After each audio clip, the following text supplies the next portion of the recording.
The reason this book is important, and the reason that I did it, is that it's the kind of story about Dr. Dobson that has never been done. There was a book written 15 years ago by a staff member that was obviously very positive but limited.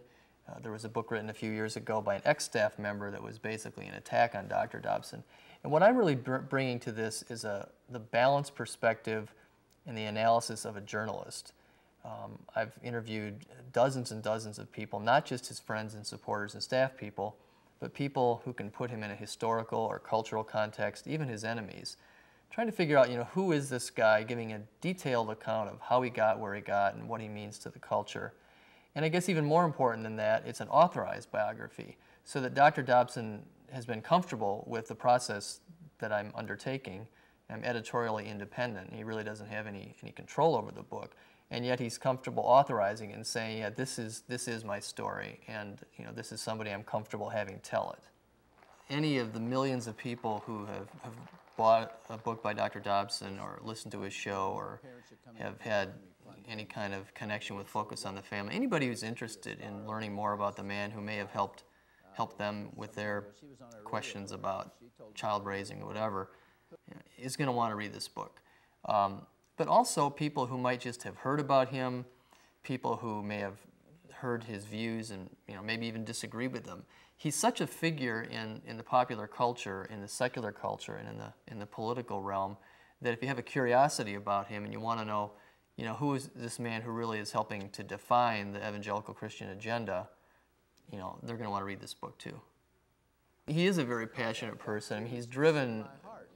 He balances things, but he's very much driven by passions of, protecting the innocent, the importance of individual lives, the eternal fate of every individual. I mean, the things that have driven great Christians over the years are many of the things that are his passions. He has a particular passion for families, for children, for the unborn, for people who are innocents, and that has driven much of what he's done over the years.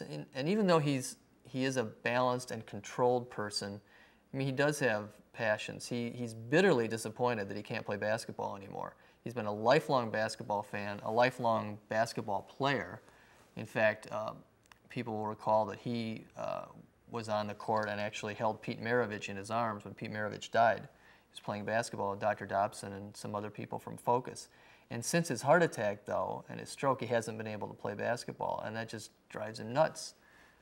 Today, he's on something like almost 4,000 days in a row, with maybe 4 or 5 exceptions, that he does an aerobic workout.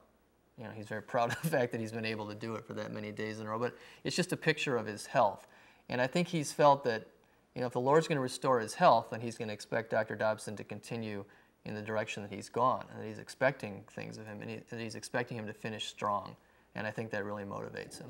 I think one of the great things about this book people will find is that Dr. Dobson's story obviously isn't over. He's arguably more influential now in his ministry and everything that he's involved in than he's ever been.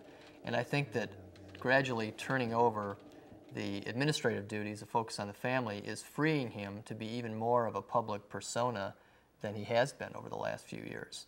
And so certainly throughout this year you've seen him appear more often on Larry King Live, Hannity and Combs, other places where he wants to make his views known. I think that's going to happen more next year. It's going to accelerate, and he's going to have an even larger public role. And I think that that's going to create a good backdrop for interest in the book, because more people are going to wonder, who is this guy?